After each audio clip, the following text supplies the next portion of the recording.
Yes, people, what's happening? Welcome back to the Sports Centre. So following on from last night's Champions League fixtures, focusing on Liverpool in particular. Are Liverpool in crisis, and are some of their players maybe, or one player in particular, in a bit of a crisis? Me personally, I think it's a bit exaggerated to say this. You know, Liverpool have lost back-to-back games for the first time, I believe, under Arne Slot. They lost to Palace at the weekend. And look, I think a lot has to be said about Liverpool's opponent at the weekend, Crystal Palace, because they're on an 18-match unbeaten streak. And, you know, that is up there with some of the best in Europe. So after looking into this, that's better. That's the best current record across Europe's top 5 leagues, so better than the likes of Barcelona and Bayern Munich. You know, fair play to Crystal Palace. Oliver Glasner there, he's doing an amazing job, especially with some of the players that he's lost. And as much as it was the detriment to my team, him digging his heels in and saying, look, you know, if Mark Gay leaves, I'm leaving the door after him. Fair play to him, because he realises that he's building something there. And, yep, it's a tough place to go, and especially Selhurst Park. As I said, within that 18-match unbeaten, Palace have played the likes of Liverpool 3 times, Man City, Arsenal, Chelsea. And look, they haven't won all them games, but they haven't lost them even. That is key, especially for a club, and this is no disrespect meant here, especially as a club, the size and the stature of Crystal Palace. So fair play.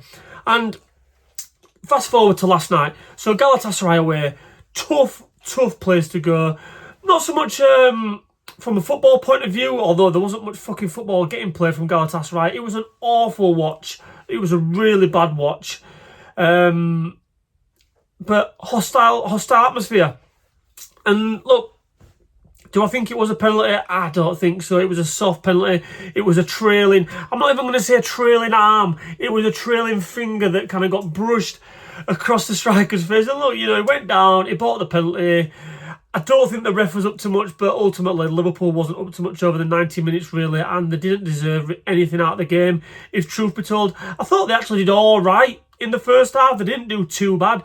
They were making some decent chances with third man running from midfield, running deep, past Ekitike coming in short, and the likes of Gakpo, Soboslai, and Wirtz making runs off the back of Ekitike dropping in. But yeah, they didn't deserve nothing. But that leads me on nicely to one player in particular, and that is Florian Wirtz. He's obviously getting a lot of stick on social media.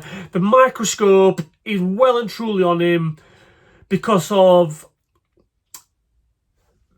all the hysteria around the transfer and the massive transfer fee that he left Leverkusen and came to Liverpool for, that being around 116 million.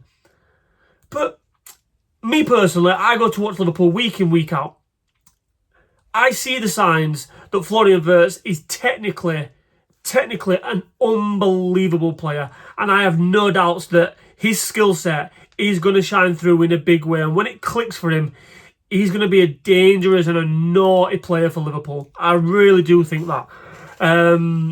So for all you kind of haters out there, you can click that up or whatever you need to do, but I think he's going to be an unreal asset and an unreal talent for Liverpool. But right now, it's not clicking for him.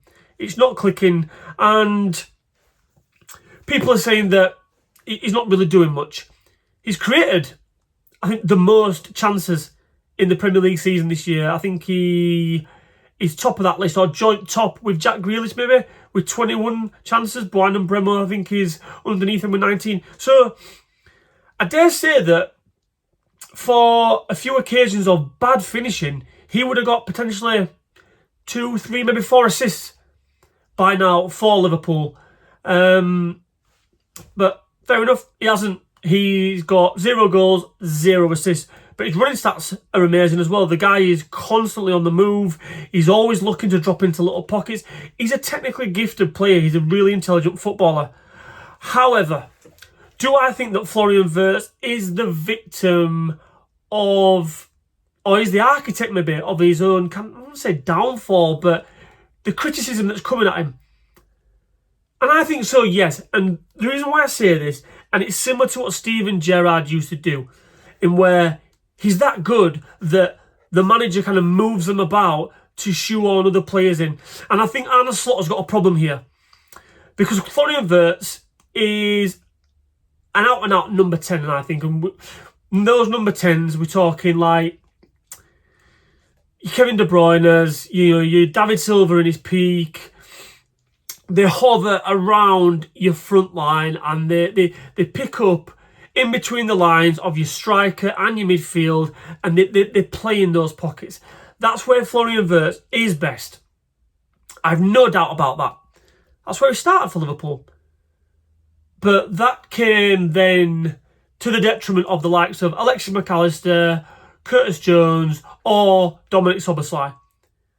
Now, I say we was lucky. We wasn't lucky because we got two right-backs injured at the same time. So Dominic Szoboszlai filled in at right-back. But Dominic Szoboszlai is one of Liverpool's best players this season. So he has to play. But because Florian Wirtz is Florian Wirtz, and he's got the stature, the price tag, all the kind of hysteria that comes with it, Arne Slot feels like he has to play him a lot of the time. Fair enough, he got dropped in the Merseyside derby, but he's now got a problem as Arne Slot, whereas he needs to get Wirtz in the teams, and that we've seen Wirtz play on the left quite recently. He started on the left. I can't remember who it was. He played on the left. He came on the left against Everton. Didn't really do much. Because I don't think it's his best position. His best position is in the centre, being able to roam, operating in that pocket, in front of the midfield, behind the strikers. But Dominic Szoboszlai, as I said, is our best player. So he's now been shoehorned in at right back. And it's just not working. It's just not working at all. And I think this is where Arne Slot is creating a problem for himself. My personal opinion, I think Wirtz probably needs to come out of the firing line for a little bit. I think you need to go back to type. And I think it needs to be a case of that midfield that he could trust so well last year in terms of Ryan Gravenberch as the 6, McAllister and Dominic Szoboszlai, albeit Alexis McAllister is not having the best start to a season. There's a lot of talk around his pre-season, or the lack of pre-season, should I say, that he had, and I think it's telling. It shows in the fact that he can't complete a 10-yard pass sometimes. So yeah, I don't think it is a crisis. Liverpool, last year, look, Liverpool had zero expectations. Jurgen Klopp left us. Arne Slot inherited his team. And albeit he came in, he lost to Nottingham Forest. I think it was like in the first 3-4 games, something like that. We went on to win the league by a count. It was 10 points. It should have been more, really, but the players were on the piss for the last month of the season because they won the title so easily. But now, there's expectation on Liverpool. They're the champions. They've got a target on their back, and they've spent upwards of 350, nearly 400 million, something like that. So now everyone's saying, well, you've got Isak, you've got Wirtz, you've got Van Dijk, you've got Salah, you've got McAllister, you've got Alisson. You should be blowing everyone apart. It don't work like that. In the real world, it doesn't work like that. We've put a lot of new players into that squad, and in particular into the starting lineup, and it takes time for that team to gel. It does. It's going to take time. And look, Liverpool have been getting away with it for the first month or so of the season. You know, we've been lots of late winners. We've been scraping through games, not playing well, and it's caught up with us. I don't see it as a crisis. Has Arne Slot got stuff that he needs to deal with? Absolutely. I say the defence is where he needs to start, because fucking Ibu Konate is having an absolute shocker of a season so far. Some of the decision making that he is doing, that guy is like, where the fuck's your brain at?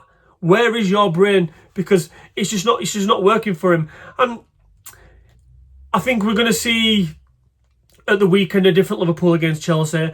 I think Arne Slot will really rally his troops. I think, as I said earlier, I think he'll go back to his tried and tested midfield of those three. I think he'll take Wirtz out of the firing line.